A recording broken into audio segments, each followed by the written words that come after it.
Merhaba balıklar, Eylül ayı gökyüzü gündemine hoş geldiniz. Bu ay karşılaştığınız herkes aslında size kendinizi yansıtıyor. İlişkilerinizdeki dengesizlikler, kırılmalar, yüzleşmeler sizin içsel düzeninizi ve özdeğer algınızı nasıl inşa ettiğinizle ilgili güçlü ipuçları taşıyor. İlişkileriniz size sadece sevgi değil, yön de gösterebilir. Bu arada Çeykodasınız efendim. Şimdi gelelim Eylül ayı giriş enerjilerine şöyle bir bakalım. Güneş Başak Burcu'nda 7. evinizde ikili ilişkiler, evlilik, ortaklıklar, danışmanlıklar ve yüz yüze temaslar ön planda olacak. Bu alanlarda yeni kararlar alabilir ya da bazı bitişlerle karşılaşabilirsiniz. Dengeli, sağlıklı ve karşılıklı sorumluluk içeren bağlar kurma zamanı. Ay Yay burcunda ay düğümlerine kare açıda toplumsal duruşunuz, kariyer hedefleriniz ya da aile büyükleriyle olan bağlarınız duygusal olarak sizi zorlayabilir.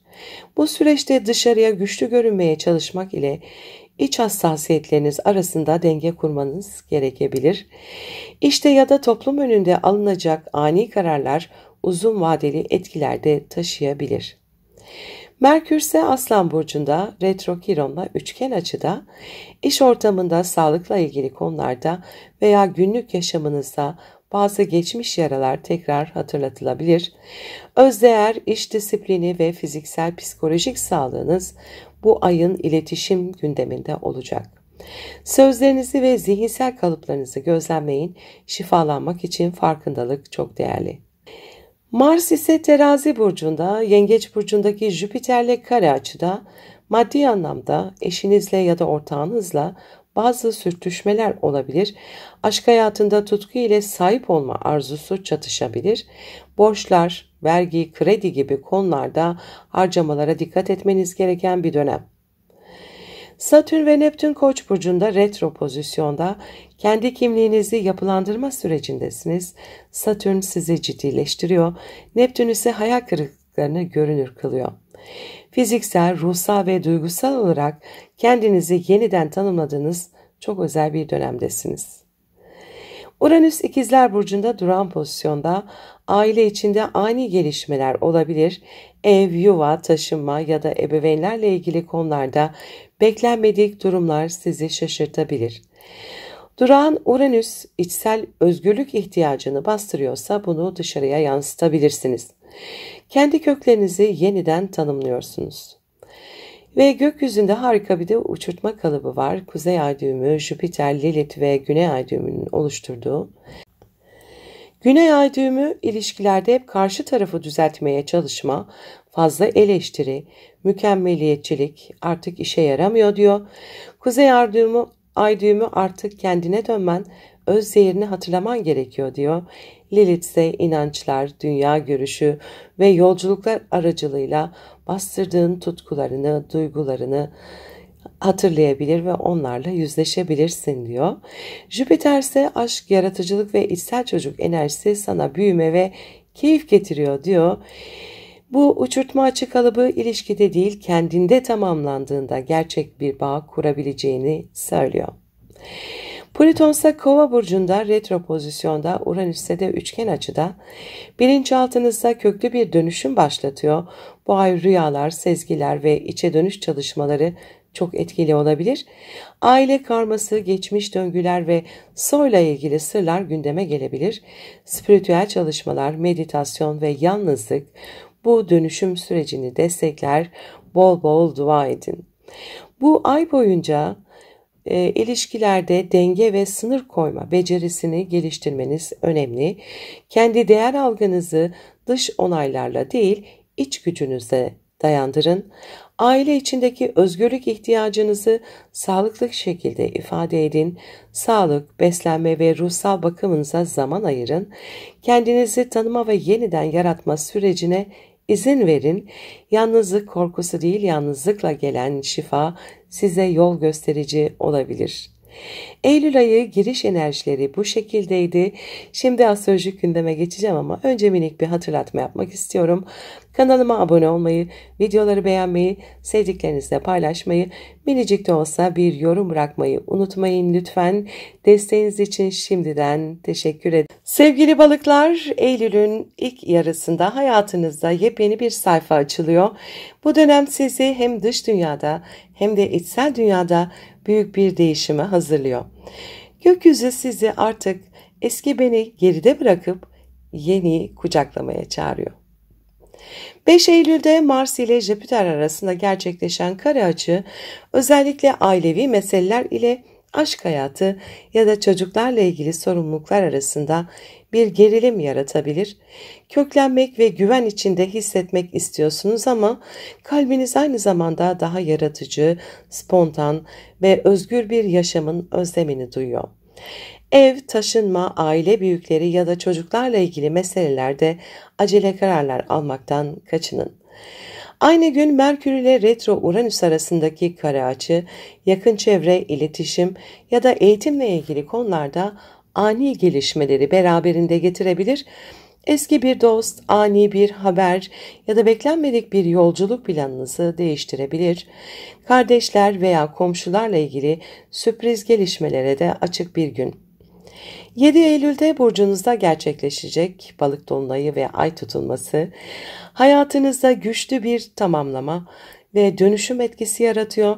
Bu tutulma sizin için bir kimlik değişimi anlamına gelebilir.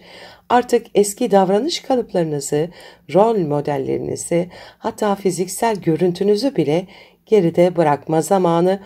Güneşin Başak Burcu'ndaki Güney Ay düğümüyle kavuşum yapması size hizmet etmeyen ilişkilerin sonlanabileceğine işaret ediyor. Bu güçlü karşıtlık sizi adeta küllerinizden yeniden doğurmaya çağırıyor. 13 Eylül'de Güneş ve Merkür Başak Burcu'nda kavuşuyor. İkili ilişkiler alanınızda geçmişten gelen bir meseleye ışık tutabilir. Bu eski bir partner, bir evlilik kararı ya da bir iş ortaklığıyla ilgili olabilir. Güney Ay düğümüyle de kavuşum aynı zamanda artık zamanını doldurmuş ilişkilerin ya da alışkanlıkların bırakılması gerektiğini vurguluyor. Aynı gün oluşan büyük su üçgeni ve uçurtma açı kalıbı ise sizler için adeta ruhsal bir armağan gibi. Jüpiter, Lilith ve Kuzey Ay düğümünün oluşturduğu üçgen sizi daha uygusal, daha yaratıcı ve daha sezgisel kararlar almaya teşvik ediyor. Siz kendi özünüze döndükçe hem ilişkileriniz hem de yaşam yönünüz netleşiyor.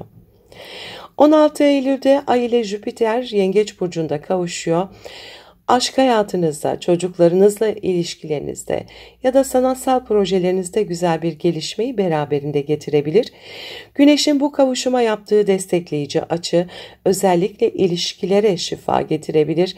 Kalpten gelen bir konuşma ya da içten bir paylaşım ilişkilerinizi derinleştirebilir.